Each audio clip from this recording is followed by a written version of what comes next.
What's up guys, and welcome back to the channel. In this awesome Switch 2 video, we have some very useful information for those of you who want to get the best picture quality possible from your Switch 2, especially running games in backwards compatibility, and actually some Switch 2 games do benefit from this. This is a legit improvement to image quality and your graphics. When you look at these games on your TV, this is not, just placebo. This is actually the real deal.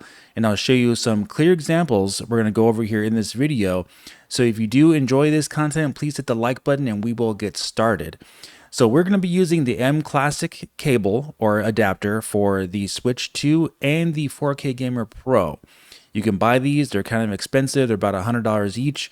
But if you've already had these since the Switch 1, for example, we've gone over these devices in the past on this channel, they do factually increase image quality for your Switch and Switch 2. Now, one of the things that has gone on with Switch 2 is that it has backwards compatibility mode, which means you can run games from Switch 1 with enhanced resolution in 4K output.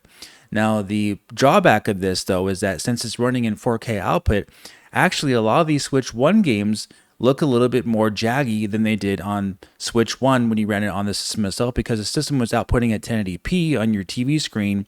It wasn't outputting at 4K. So you will see a little bit more pixelation outputting games stretched out to 4K from Switch 1 and backwards compatibility mode, but they do run a lot better. So we're going to go over how we can fix that here with the mClassic cable and with the 4K Gamer Pro. So first of all, we're going to go into system settings. This is if you have the mClassic and the 4K Gamer Pro, but we're going to go into system settings and we're going to go to display, and you're going to make sure you have the resolution of the Switch 2 set to 1080p, and basically that's all you need to do to make this work. Now, the reason why it has to be 1080p is because the mClassic can upscale up to 1440p, but the 4K Gamer Pro cannot upscale from 1440p to 4K. It can only be 1080p to 4K. And neither of these actually output in HDR. So you will lose the HDR functionality with this setup, but you will have increased image clarity and less jaggies, noticeable jaggies in your Switch 1 games and some Switch 2 games, okay? So as long as you're okay with losing HDR, which obviously for Switch 1 games never had HDR, this will actually be something beneficial to you. And I'm going to show you some examples here in this video of the clear advantage of using this setup, mClassic and 4K Gamer Pro. Now take a look at this, and then we're going to go all the way up to Street Fighter 6 on Switch 2. And pay attention to things like the background details, like especially in Street Fighter 6, like in the level we show, it's going to have a stop sign. You're going to see that there's less jaggies even in the Switch 2 version of that game.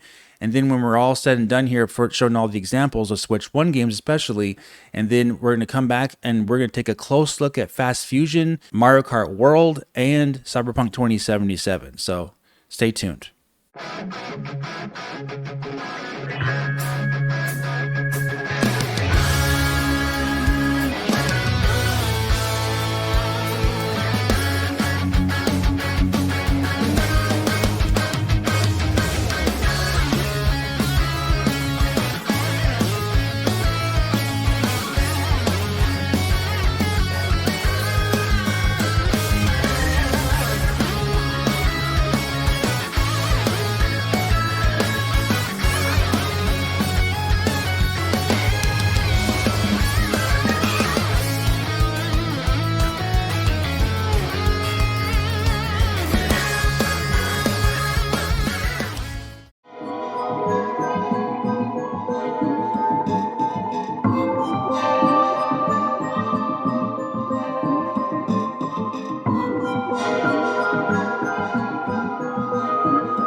So as you can see from that footage, the image quality from those games like Ultra Street Fighter 2, Metroid Dread, Metroid Prime Remastered, and even Street Fighter 6 on Switch 2, all those games had increased image quality and less jaggies. And even though Street Fighter 6 has more minute jaggies, it is still a 1080p output, and there is more jaggies than some other Switch 2 games, and it does actually make a difference and make the games look more vibrant and actually more sharp in that example. But for Switch 1 games, like my goodness, the difference is ginormous. Like the pixelation is almost gone when you use the mClassic and the 4K Gamer Pro. It is actually outputting at 4K from the 4K Gamer Pro, upscaling from 1080p. So you will be getting a 4K signal. I want to make that very clear. Even though you're outputting from 1080p from the actual Switch 2 itself for this demonstration and for these examples, you are actually outputting to your TV at 4K. Now, the biggest example that I've seen so far that I have, of course, we're only less than a month into the Switch 2's existence, but Fast Fusion actually is the most noticeable difference that I've noticed here. And the reason for that is because we have now a new option for pure mode. And pure mode is 60 frames per second, HDR, 1440p dynamic resolution with no anti-aliasing and no ambient occlusion. So this mode, when you don't have the mClassic and you don't have the 4K Gamer Pro, looks very, very jaggy, like sawtooth jaggies. And even in motion, it has a lot of jaggies that are very noticeable. And it comes off as kind of being a shimmering, kind of flickering effect when you have all those jaggies on the background.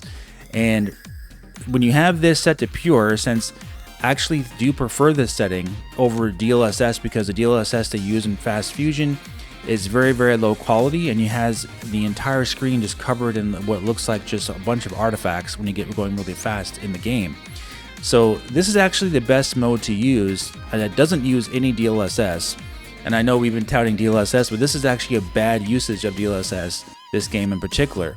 But in pure mode, with the mClassic plus 4K Gamer Pro, the difference here is actually really, really good. And we're going to take a look at some footage here of Fast Fusion. You're going to notice right away that the amount of jaggies that the mClassic and 4K Gamer Pro clean up is really, really noticeable versus the 4K output.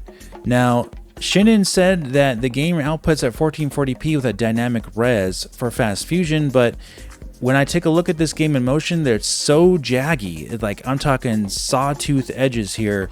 It's so harshly jaggy that I just don't know if it actually is really running at 1440p or if it's just running in maybe 1080p in this level in particular. But it's very noticeably jaggy versus the mClassic and 4K Gamer Pro, which is cleaning up the image quite a bit.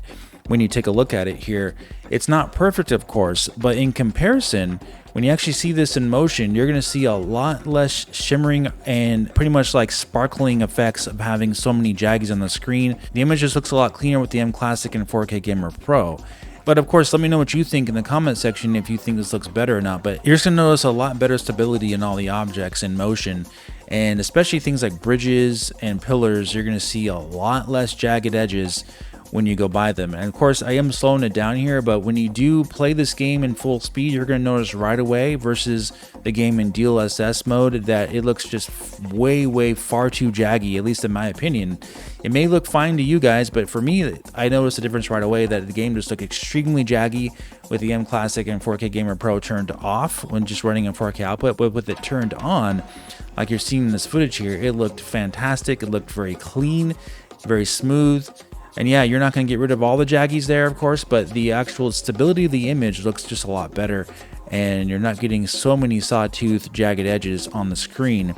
And I guess you can have pluses and minuses, right? Either you have artifacts from DLSS from using too much upscaling, or you have too much jaggies from not using any upscaling at all, or any anti-aliasing. But since the mClassic does have anti-aliasing built inside the cable itself, and the 4K Gamer Pro outputs at 4K, upscaling the image to 4K, you're getting kind of like the best of both worlds here, and a very good use case scenario here for the mClassic and 4K Gamer Pro. Again, if you have this setup at home already from the Switch 1, you're in business. So if you already were watching my content in the Switch 1 lifespan, I did quite a few videos talking about how you could use the mClassic and the 4K Gamer Pro to enhance your image with noticeable results. But what about for games that may not benefit from it quite as much? And I think actually Mario Kart World is a game that does not actually benefit from using the 4K Gamer Pro and mClassic. And the reason is because the game already outputs at 1440p, and the 4K Gamer Pro can't upscale from 1440p. It can only upscale from 1080p to 4K, and the mClassic can actually upscale to 1440p, but since the 4K Gamer Pro can't use 1440p, you're kind of stuck here with 1080p output to upscale to 4K. But then if you look at the actual difference here between the 4K output and the mClassic and 4K Gamer Pro, the detail is actually better with the Switch 2 on 4K output, and the reason is because it looks like the mClassic and 4K Gamer Pro are actually smoothing out the details of the textures on Mario's cap there, which means you're actually losing texture detail because the game is actually being downsampled to 1080p and then upscaled to 4K. So in this example, Mario Kart World will not be the type of game you want to use the mClassic and 4K Gamer Pro with, because you're actually going to be losing details on things like textures because it's needing to downscale to a lower resolution and then upscale that to 4K. In my opinion, only games on Switch 2 that are outputting at 1080p for the most part are something you may want to look into to using the mClassic and 4K Gamer Pro. But what about Cyberpunk 2077? Here we have a game that actually is said to be outputting at 1080p, and then having a natural 4K output upscale on Switch 2.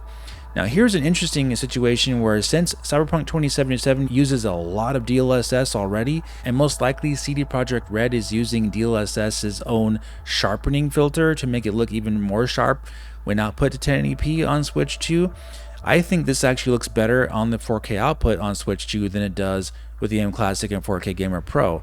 I'm seeing more color banding and more sharpening than what is needed here. It looks like it's over sharpened with the Switch 2 with Cyberpunk 2077 on mClassic and 4K Gamer Pro, and it looks just right and nice and vibrant on the 4K output on Switch 2. It looks like whatever they did here with DLSS is getting the job done really, really well on Switch 2 without the need of having any mClassic or 4K Gamer Pro. So this would be an outlier where it's said to be running at 1080p, but even with the mClassic and 4K Gamer Pro, it doesn't help it. Actually, I think it makes it look worse. But again, let me know what you think in the comment section. If you think it actually looks better with the mClassic and 4K Gamer Pro, I think it looks better with the 4K output personally. But yeah, I want to know what you guys think. But overall, I think we have a clear win here for the 4K Gamer Pro and the mClassic here, especially for Switch games and backwards compatibility mode. And for these two cases that I showed here with Street Fighter 6 and for Fast Fusion, huge benefit with using the 4K Gamer Pro and the mClassic cable here, because you really get increases of detail and less jaggies even on Street Fighter 6. Even though it may be less noticeable, you have to kind of zoom in to see it there. It is noticeable in actual play. You're getting less artifacting and kind of like pixelation on their hair, for example, when you're playing the game. I didn't show an example of that in the video, but you could see it in the background here in Street Fighter 6. And huge benefit of using these cables with Fast Fusion, a lot less shimmering and a lot less jaggies all over the place on the screen. You're getting the best of both worlds there. Like I said though, if you don't have these connections at home already, it is an investment. They're both $100 each. That's an extra $200 just to get this set up here. But like I said though, if you already have this set up from Switch 1, then you're in business. Get an HDMI splitter and you'll be able to go back to having HDR when you need it using a separate HDMI cable. Or if you don't have any HDR capability on your TV anyway, then this will be the setup for you. And there's a button on the 4K Gamer Pro. You just press it once and it turns on sharpening number 1. And sharpening number 1 is what I'm using here. And when you go up to sharpening filter number 3, it looks extremely over sharpened. So I suggest using just the first setting, which basically just turns it on and makes it actually work. Because if you just turn it off on the 4K Gamer Pro, it'll use it as a pass-through, which will just make the image look like regular 4K output and won't be using any of the benefits of the 4K Gamer Pro or the mClassic basically. It's kind of an interesting scenario here where the Switch 2 does legit benefit from using the mClassic and 4K Gamer Pro. I showed you some very clear examples here. A graphics upgrade already for Switch 2, Some cases, no. Mario Kart World and Cyberpunk 2077, I say, look fantastic without it. But some cases, yes. Fast Fusion, Street Fighter 6, and a big yes for Switch 1 backwards compatibility. Huge benefit of using this connection. Alright guys, thanks so much for watching this video, and if you did enjoy it, please hit the like button, subscribe for more, and I'll talk to you very soon in the next video. Have a great day.